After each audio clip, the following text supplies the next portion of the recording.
नमस्कार, इस वक्त प्रयागराज के लोक सेवा आयोग गेट नंबर 2 के बाहर खड़ा हूँ और यहाँ पर यूपीपीएससी को लेकर माइग्रेशन और ट्रांसपेरेंसी को लेकर यहाँ पर धरने पर लगभग हजारों छात्र बैठे हैं और यहाँ पर बराबर वो उनकी जो मुख्य मांगे हैं आइए जानने का प्रयास करते हैं आखिर उनकी क्या कुछ मुख्य मांगे हैं। अच्छा, आप लोग जिस प्रकार से आज शांतिपूर्ण तरीके से आंदोलन कर रहे हैं और अभी सूचना मिली और देखा भी गया कि प्रशासन ने कई छात्रों को डिटेन भी किया, तो क्या कुछ सबसे पहले आपके मुख्य मुद्दे होने वाले हैं? देखिए, आप जैसा कि अभी आप खुद कहे हैं कि ट्रांसपेरेंसी हमारी सबसे बड़ी मांग है, ट्रांसपेरेंसी और पारदर्शिता। ट्रांसपेरेंसी मतलब पारदर्शिता। ये लोक सेवा आयोग जो अध्यक्ष संजय सिन्हा जी हैं, उनसे हम लोग पारदर्शिता की मांग करते हैं। 2023 से पहले थोड़ी मोड़ी जो पारदर्शिता कुछ पारदर्शिता हुआ करती थी, उसको पूर्ण रूप से ये लोग बंद कर दिए हैं। तो हम लोग चाहते हैं जो यूपीपीसीएस आरओ के प्रतियोगी छात्र हैं, उनको पूर्ण रूप से पारदर्शिता होनी चाहिए। जो छात्र वैकेंसी में आ जाते हैं, वैकेंसी अपनी लेके चले जाते हैं, और जो छात्र 2, 4, 5, 10 नंबर से छट जाते हैं, उन छात्रों को ये पता होना चाहिए कि हम 2 नंबर से छटे हुए हैं, तो उनको तैयारी करने में थोड़ी मदद मिलेगी कि हमको 2 नंबर छटे हैं तो हमको कितनी तैयारी करनी पड़ेगी। अगर उस छात्र को नहीं पता रहेगा कि हम 2 नंबर से छटे हुए, तो उसको ये नहीं लगेगा, उसको हाथ निराशा लग जाती है, तो वो थोड़ा सा असहाय हो जाता है कि हमको इतना मेहनत करने के बाद भी हम छट गए। अगर उसको पता रहेगा कि हम इतनी मेहनत किए और बस 1 नंबर छट गए, तो अगली बार थोड़ी सी और मेहनत करेगा और वो प्रतियोगी छात्र में अपनी क्वालिफाई करके जाएगा। और हम लोग आंदोलन कर रहे हैं, इसलिए कर रहे हैं कि संजय सिन्हा जी बाहर आए, हमारी मांगों को सुने, और सरकार को हम लोग घेरने का कार्य कर रहे हैं कि सरकार इनको बोले कि जाके प्रतियोगी छात्र जो सड़कों पे बैठे हुए हैं, जिनको कमरे में बैठ के पढ़ाई करना चाहिए, अपनी परीक्षाओं की तैयारी करनी चाहिए, आज इनकी वजह से हम लोग सड़कों पर उतरे हुए हैं। आप देखेंगे 2023 में हम लोग इसी आरओ और यूपीपीसीएस की परीक्षा के लिए सड़कों पे आयोग का घेराव किए थे। आप देखेंगे 1 नंबर 2 नंबर से लेके पूरे 4 नंबर गेट तक हम लोग पूरा घेर के रखे हुए थे। आप देखेंगे आज हमारी संख्या कल कम है, लेकिन कल देखेंगे हमारी संख्या और ज़्यादा होगी। आप देखेंगे आज कुछ साथियों को हमारे डिटेन कर लिया गया है, इससे पहले भी डिटेन किया गया था। तो मैं इन पुलिस वालों, वर्दीधारियों, बट और बूटों के वालों को कहना चाहता हूँ कि जाके कह दो बदजुबान और बेकाबू कप्तानों से, जाके कह दो चौकी चौकी, जाके कह दो थानों से, हम डरते नहीं हथकड़ियों से, लाठी से, इनकी गोली से, हमें आगे बढ़ने वाले इनकलाब की बोली से। और मैं उन सभी साथियों को आह्वान करना चाहता हूं जो कमरे में बैठ के पढ़ाई कर रहे हैं, उनको मैं बता दूं कि अपने 365 दिन में अगर 2 दिन अपने साथियों के साथ और अपनी हक की लड़ाई के लिए अगर सड़कों पर उतरना पड़े, तो आप लोग कमरे में न बैठिए। तो कमरे में बैठने से आपको परीक्षाएं, नौकरी नहीं मिल जाएगी। आपको अगर आयोग सरकार नहीं चाहती है कि सरकार बच्चे जो प्रतियोगी छात्र हैं वो किसी भी वैकेंसी में बैठे, वो चाहते हैं कि सड़क पे ठेला लगाएं, कुलचा पकौड़ी बेचें। अगर कोई छात्र, कोई माँ बाप, गरीब किसान का माँ बाप लाखों रुपया खर्चा करके अपने बच्चों को पढ़ाने कार्य कर रहा है, तो ये नहीं चाहेगा कि हमारा बच्चा ठेला लगा के पकौड़ा तले। और आप देखेंगे कि जैसे ही कुंभ स्टार्ट होगा, तो किनारे, सड़क के किनारे जितने भी ठेला लगा रहे हैं, कुछ पैसे कमा रहे हैं, उनको भी नगर निगम के लोग ठेला उनका तोड़ के उठा के ले जाते हैं। तो मैं उनको बता देना चाहता हूँ, अगर मैं पढ़ाई कर रहा हूँ, पीसीएस की तैयारी कर रहा हूँ, कभी पकौड़े तलने का कार्य नहीं करूँगा। और सरकार को पिछली बार हम लोग झुकाए थे, इस बार भी झुकाने का कार्य करेंगे, अपनी मांगों को मनवा के जाएंगे। आयोग के अध्यक्ष को झुकना पड़ेगा सब प्रतियोगी छात्रों के सामने।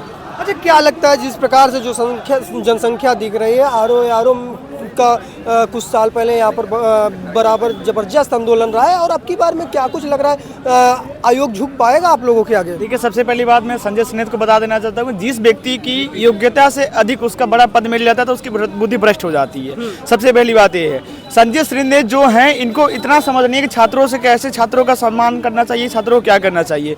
और रही बात आरओ की और पीसीएस की, तो जो मतलब मान लीजिए मैं पीसीएस, मेरा पहला अटेम्प्ट था, मैंने पीसीएस दिया था, मुझे पता होना चाहिए कि मैं कितने नंबर से छटा हूँ, कितने नंबर से पास हुआ हूँ। अगर मैं 10 नंबर से छटा हूँ, 15 नंबर से छटा, तो उसके आधार पर मैं अगली तैयारी करूँगा और अच्छे नंबरों से करके अपना पास हो जाऊँगा। तो क्या लगता है अब तक आप लोगों के द्वारा आयोग को ज्ञापन दिया गया?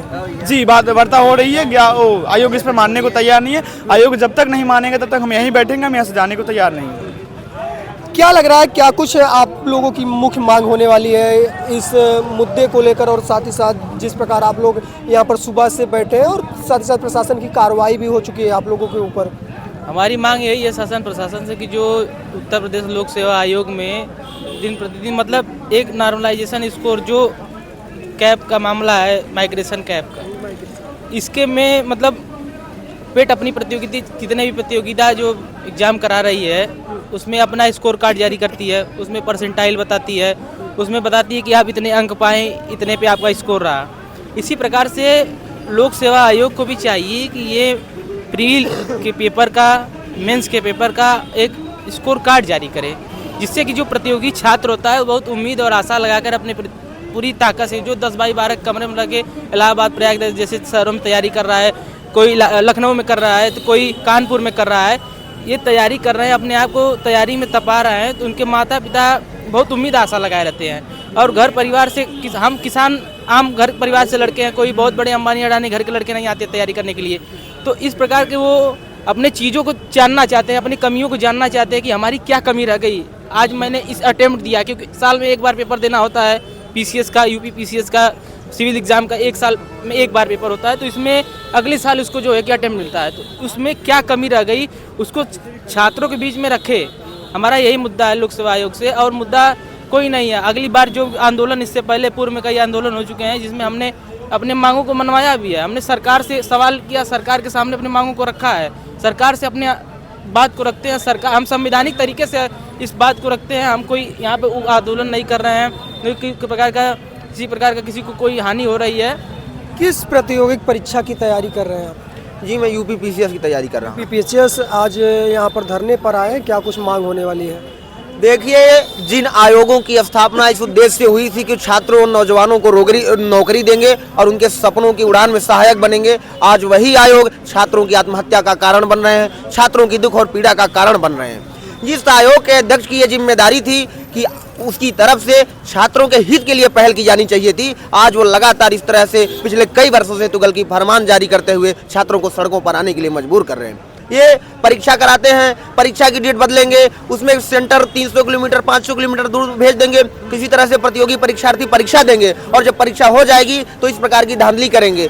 आखिर जो परीक्षार्थी परीक्षा दे रहा है, क्या उसको ये जानने का अधिकार नहीं है कि उसने इस परीक्षा में कितना अंक प्राप्त किया है? जो परीक्षार्थी किसी कैटेगरी से फॉर्म भर रहा है तो क्या उसको ये जानने का अधिकार नहीं है कि उसकी कैटेगरी की कट ऑफ कितनी है?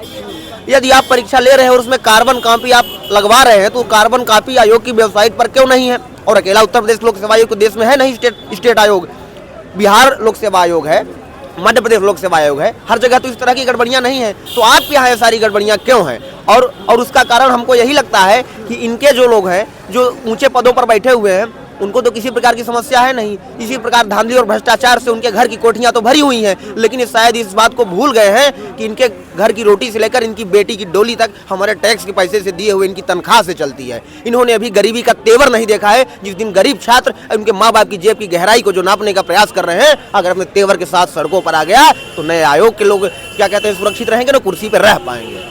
यहाँ पर जब देखेंगे तो पीछे छात्रों का शांतिपूर्ण ढंग तरीके से आंदोलन जारी है। और बात की जाए प्रयागराज की, तो प्रयागराज में कुछ साल पहले यहाँ पर आरओ को लेकर जबरदस्त आंदोलन रहा है। वो वहाँ पर हजारों की संख्या में छात्र मौजूद रहे और उन्होंने उस प्रोटेस्ट में लगभग भाग लिया था। यही स्थिति अब की बार धीरे धीरे बननी शुरू हो गई। यहाँ के छात्रों का कहना है, जब तक हमारी आयोग बात नहीं मान लेता तब तक हम आंदोलन पे प्रयासरत रहेंगे, ऐसे ही बैठे रहेंगे। फिलहाल इस रिपोर्ट पर आपकी क्या राय, अपनी राय को जरूर साझा करिएगा। मिलते हैं किसी अन्य खबर के साथ, तब तक के लिए नमस्कार।